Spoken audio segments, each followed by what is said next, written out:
Hey guys, Happy Conscious Gal here. It is a lovely lazy Saturday here in Australia and I've just been taking the day off and just really resting. I've been really tired. I've been thinking a lot today about my goals on P2 because I actually made a list of goals at the start of this protocol and I've just thought of an extra one today that I left out. So what I wanted to do was to go through with you the goals that I wrote on day one because I don't think I've done that yet and they've been really helping me shift a whole lot of the really fundamental things that have caused me to put on weight. So one that the first goal is to get into a new habit of watching TV and movies without food. I think I might have mentioned this one before in a previous vlog. I have a history of eating in front of the television and eating late at night in front of the television. And I know where it came from. I learned it as a child. My parents weren't separated, but they lived very different lifestyles, and my mother went to bed very early, and my dad was always alone at night. And so he used to sit with me and my sister, and we'd watch TV, and we'd eat junk food. And we'd go to the movies, and we'd eat junk food. And I learned very early on that TV and food go together, and we would eat dinner in front of the TV as well. And I've known for a long time that this is when I put all my weight on, late at night, watching TV. And I was single until about the age of 37. I was a single white female. And I used to come home at night, even if I'd been to a party or I've had a fantastic night, I'd come home and I'd always put the TV on, even just for half an hour, and eat some comfort food and go to bed. Because I wasn't dealing with the fact that I was lonely, I was doing what my father did and eating food to assuage his loneliness. Now, I noticed this a few years ago, and I changed the foods from junk foods to healthy foods. So I would sit at night and I'd eat plain yogurt, Greek yogurt, or I would eat frozen grapes or, celery or something healthy. But still, it's way too late to be eating at 11 or 12 at night. I don't need the calories and I'm not hungry, and it's just emotional eating, and it's time to change it. So one of the first rules I instituted in P2 was to never eat any of my meals in front of the TV and to never eat any of my fruits or snacks at the movies, to absolutely ban that. And it's been really challenging because it's a really strong habit. And you know what, I have to confess, I found that if I can't eat in front of the TV, I don't want to watch television. And someone invited me to the movies and I was thinking, do I really even want to go if I can't eat chips and chocolate and popcorn at the movies? Because in my life, the only time I ate junk food was at the movies, and I used to go to the movies a lot because deep down I was enjoying the chance to eat junk food because I don't eat it in my normal life. And so I've been to 3 movies now during P2 and haven't eaten anything in them, which is just miraculous. And I've been watching TV a little bit every night, sort of forcing myself to, because without the food there's not that much incentive to watch crap television, but I've been watching it a little bit each night without any food. And I feel like the pattern is starting to change. I don't entirely trust it yet. We'll see what happens on P3, but I'm very clear my intention is that by the time P3 starts, this habit is broken. So that's the first one.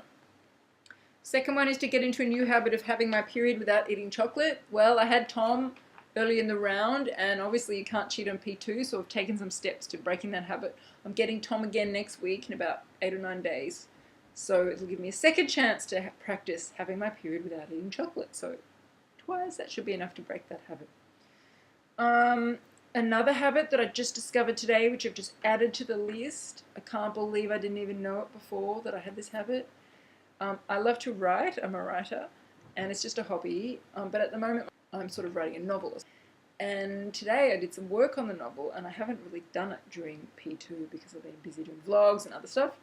Anyway, I noticed that while I was writing, I had this constant urge to eat. My cat is licking my hand right now. He's so cute. He's obviously an emotional eater as well. Look, he's eating my hand. You can watch him for a bit because he's so cute. Anyway, so I noticed while I was writing that I constantly wanted to eat. I mean, constantly. And in fact, I gave in and I ate my strawberries, my blended strawberries, which I always have for my afternoon snack.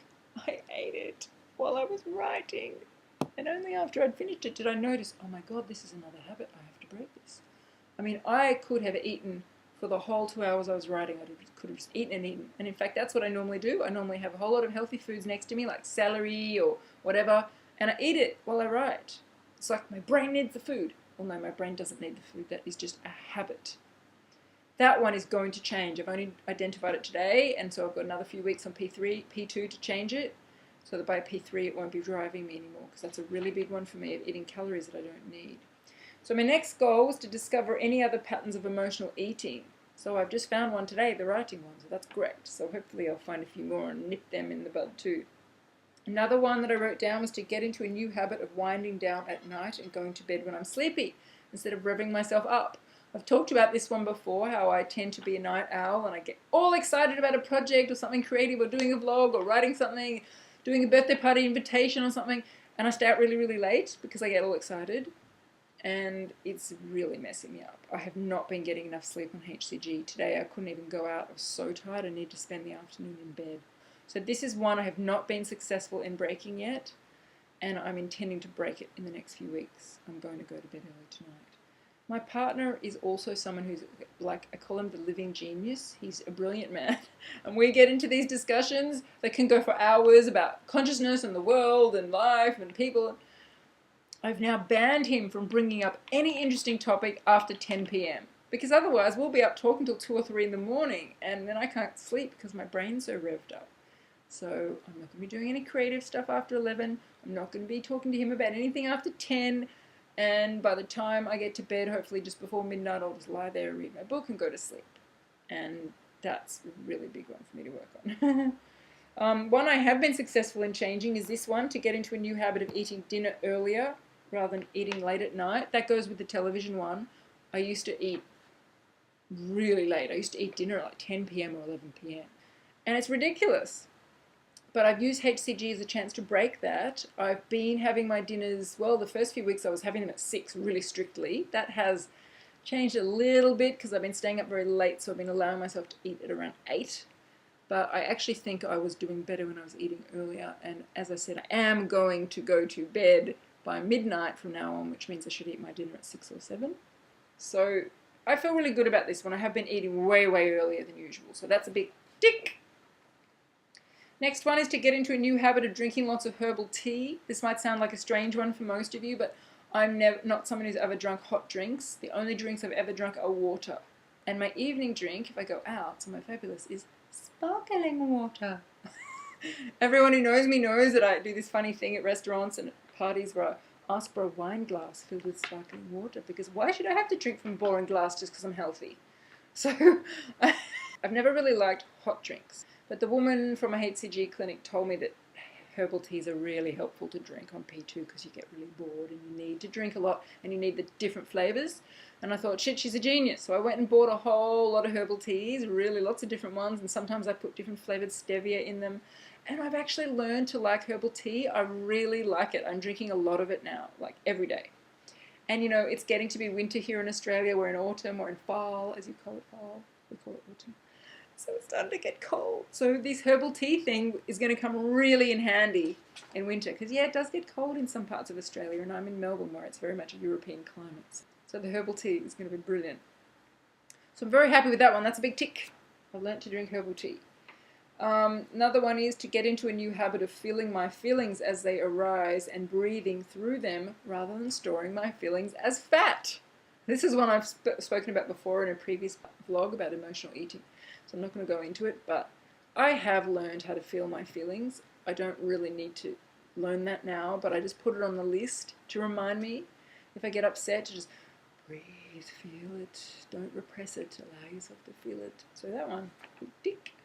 The next one is to daily reinforce my love for my body. Now that might sound weird to do on P2, but I watch a lot of vlogs and people talking about being so glad they got rid of the fat, they hate the fat, they feel so ugly with the fat, yucky fat, you know, very, very negative towards their bodies. And I really have come on a long journey, and I mean a long journey, to get to a place of self-love around my body. I got to the point where I was at my heaviest and I still decided I loved myself, and I believed it and I felt it. And I don't want to lose that just because I'm losing weight. I don't want to go, bad body, yucky fat, go away, because that's not self-loving. And I want my body to cooperate with me, which means it needs to feel loved by me. So I've developed this gratitude prayer that I do every morning, standing naked in front of the mirror. I thank my fat for how it served me. I thank it for everything it's helped me with. I tell it I no longer need it, and I release it back to the ether, back to the universe. Another one that's on my list is practicing staying calm. As you may have noticed from my vlog, I'm a very excitable person. I can get very excited about stuff. And it's usually positive excitement, but occasionally I can get, negatively excited. Like if my boyfriend annoys me, I get really irritable. You know, and both the positive and the negative are really the two sides of the same coin. And I've done a lot over my life to slow my life down, to live a much more calm lifestyle. I used to be a high-powered lawyer and live a very fast lifestyle, and I don't now. I run my own businesses and I work from home, and I have a very restful, slow-paced life, which has completely sorted out my health problems. But the only part of it that hasn't really fully shifted yet is that my personality still can get very excited. And that's fine. It's just that, as my boyfriend has helped me realize, because he's a super genius about this stuff, is that when I get excitable, particularly, getting annoyed or irritable, it triggers my fight or flight response. And fight or flight is what drains your adrenals and your cortisol levels and can really mess up your health and your fat metabolism processes. And I know in my case, my fight or flight system got broken very early in my life, and I'm doing everything I can to repair that now. And so trying to stay calm at all times is a big part of that. So in P2, I've got a note stuck on my food scale saying, breathe. So if I find myself getting annoyed at my partner, he does something annoying, I just go, okay, breathe. It's okay. It's not that annoying. It's fine. Breathe. And if I get really excited because the clothes are getting too big and my clothes all fit, then I go, breathe. So I think that's helping keep my fight or flight system functioning better, which is probably helping with my weight loss. It's a really big thing for me to learn. That's why it's on the list. And the last one is about learning to recognize when I'm hungry and only eat when I'm hungry, and to stop eating when I'm full. As I said in a previous vlog, I'm going to leave this goal to P3 because when I was doing it on P2, I was eating way too few calories. And you need to eat close to 500 calories for this to work. So I'm going to stick to P3 for that one. And then now at the very bottom, I have the normal HCG goals. To reset my hormonal system so that I don't store abnormal fat in the future. That's a big goal for everyone on HCG. We want to fix the hypothalamus. We want to fix the fat metabolism leptin storing system so that it works properly, like skinny people. Skinny people, this bit works. They have other problems, end up with cancer from eating crappy food, but at least they're slim. I personally want to be healthy and slim, so I'm looking at both in my life. But on the slim front, I need to reset my hormonal system, and that's why I'm doing P2, that's why I'm doing HCG. So that's a big goal. 13, to prevent the onset of type 2 diabetes. Diabetes runs in my family. Everyone in my family on my dad's side are apple-shaped. They all store fat around their tummy, and they all have diabetes, but they all tend to eat supermarket food. So I've always felt that I was preventing diabetes by the lifestyle I was choosing to eat in a health-conscious way, but there was always a small doubt in the back of my mind because I had all this fat around my tummy.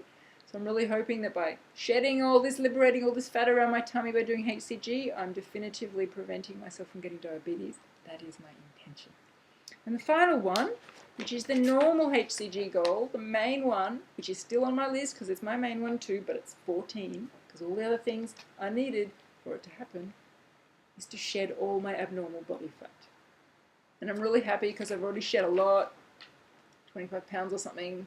After the gorging, I started counting the weight loss. After the gorging, I was 80 kilos, and now I'm 68.7. Woohoo! 26 kilos to go.